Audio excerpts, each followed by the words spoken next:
ओम शांति। कहती है अन्नदान महादान है। इस संकल्प से ब्रह्मा भोजन बनाइए। तो इस विषय में ब्रह्मा कुमारी कमला दीदी जी अपना अनुभव सुनाती हैं। उन्होंने प्रश्न पूछा, दीदी आप ज्ञान में कब आई? पहली बार बाबा से कब मिली? तो कहा सन 1965 में पहली बार जब मैं सेवा केंद्र पर आई। शाम का समय था, मेडिटेशन हो रहा था। हॉल में लाल प्रकाश फैला हुआ था। मैं भी आकर बैठ गई। वातावरण इतना मधुर और शक्तिशाली था कि मैं शांति की शक्ति में खो गई।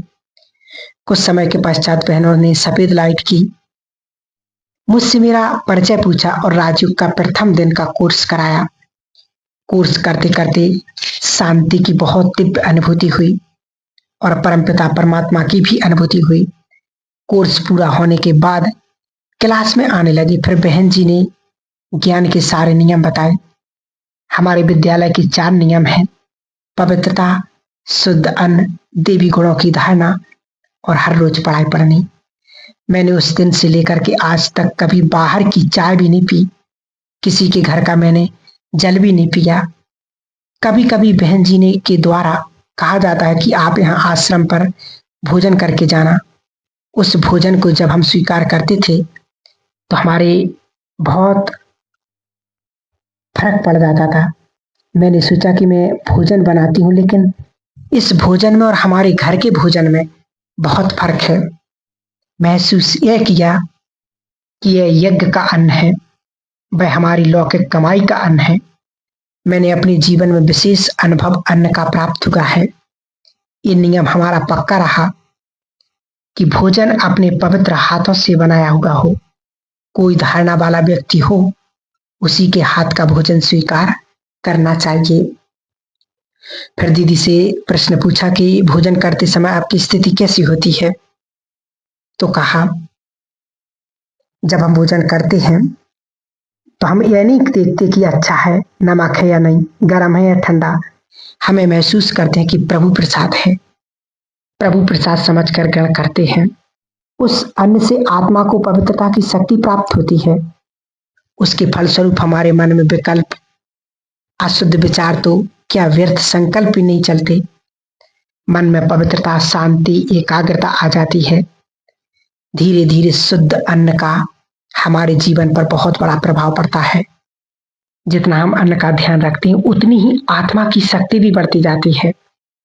मन में व्यर्थ विचार भी नहीं आते, जीवन में निराशा नहीं आती और सदा ही बाबा की शक्तियों का अनुभव होता रहता है।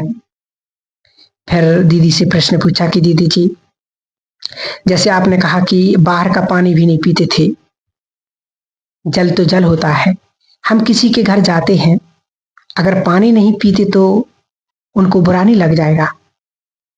तो फिर दीदी ने कहा नहीं, उसका कारण है हर एक स्वच्छता से पानी नहीं भरता। कभी घड़ा खुला होता है, कभी बर्तन साफ नहीं होता। उनके घर में लहसुन, प्याज, मांस, मीट भी खाते हैं। वे उन्हीं पानी वाले बर्तनों का उपयोग करते हैं। इसलिए मैं कह देती हूँ कि मुझे प्यास नहीं। आजकल तो बोतल का पानी आ गया, वो देते हैं तो पी लेते हैं।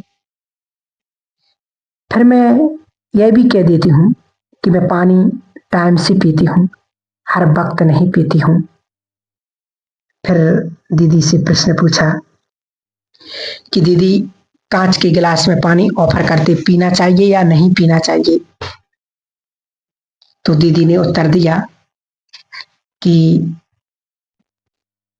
हर एक जगह का वातावरण, हर एक की परिस्थिति अलग अलग होती है। देखना है बर्तन स्वच्छ है। जहां तक हो सके स्वयं का खुद ही ध्यान रखें। पानी का हमारी स्वच्छता पर बहुत प्रभाव पड़ता है। फिर एक और प्रश्न पूछा दीदी से कि दीदी जैसे कई बार फ्रूट ऑफर करते तो क्या फ्रूट खा सकते हैं? तो दीदी ने कहा फ्रूट खा सकते, लेकिन आजकल फ्रूट में बहुत छिड़काव किया होता है ना, फ्रूट की धुलाई ठीक से हुई है या नहीं, इसलिए हम प्यार से कह देते हम अपने टाइम से ही भोजन करते हैं। थोड़ा बहुत ले लिया, बाकी वहां ही बांट दिया। घर में बैठकर तो विधि पूर्वक फ्रूट खाते हैं ना, ठीक से धुलाई होती है। आजकल चाहे सेव, चाहे आम, चाहे केला, हर एक फ्रूट पर जहर छिड़का हुआ होता है। अभी जिन्होंने कितना धोया, क्या धोया, इसका भी स्वास्थ्य पर प्रभाव पड़ता है। तो परिस्थिति और स्थिति देखकर निर्णय करना चाहिए। कहीं लेना जरूरी है, थोड़ा सा ले लो, पर जहां तक हो सके बचना चाहिए। सब्जियों का भी यही हाल है, इतनी दवाइयां पड़ती हैं, इसलिए अच्छे से धुलाई करके भोजन करना चाहिए। अनाज में भी आजकल दवाई डाल करके रहते हैं, उसकी भी धुलाई सफाई ठीक से करनी होती है। फिर दीदी ने कहा, दीदी से प्रश्न पूछा कि दीदी वो लोग अपनी थालियों में ऑफर करते हैं भोजन या फ्रूट, और जो चाकू प्रयोग करते वह भी अन्य कार्यों में प्रयोग करते होंगे, क्या ऐसे में हमको नहीं खाना चाहिए?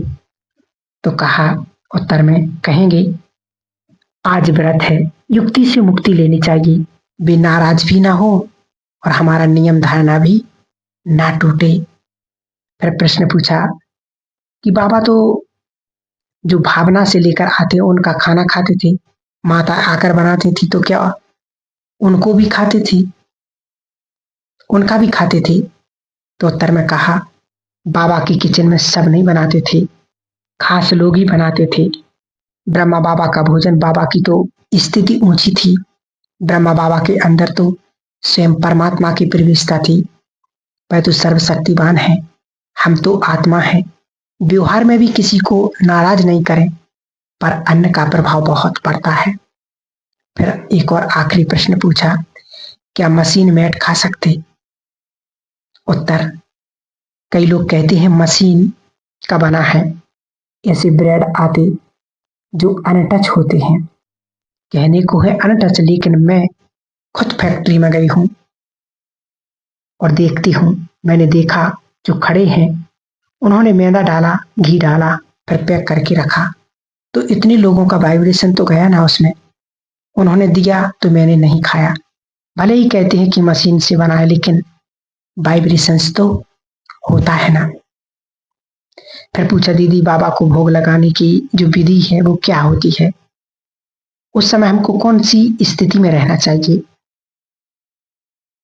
तो दीदी ने उत्तर दिया कि हमेशा समझो कि मैं परमात्मा के लिए बना रही हूं और परमात्मा को ऑफर कर रही हूं, और बाबा उस भोग की वासना ले रहे हैं, उसमें शक्तियां भर रहे हैं, और ये भोजन परमात्मा शक्तियों से ब्रह्मा भोजन बन गए, एक दवाई बन गए, एक औषधि बन गया। और जब हम इस प्रकार से ये अभ्यास करेंगे तो आपकी हर प्रकार की बीमारी समाप्त होती जाएगी और आप परिपक्व बनते जाएंगे।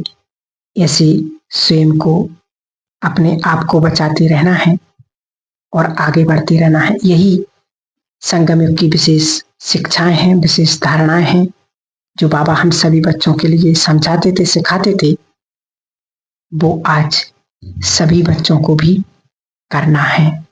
विशेष विशेष इस बात का ध्यान रखें कि मेरा अन्न का प्रभाव मन पर बहुत बड़ा पड़ता है।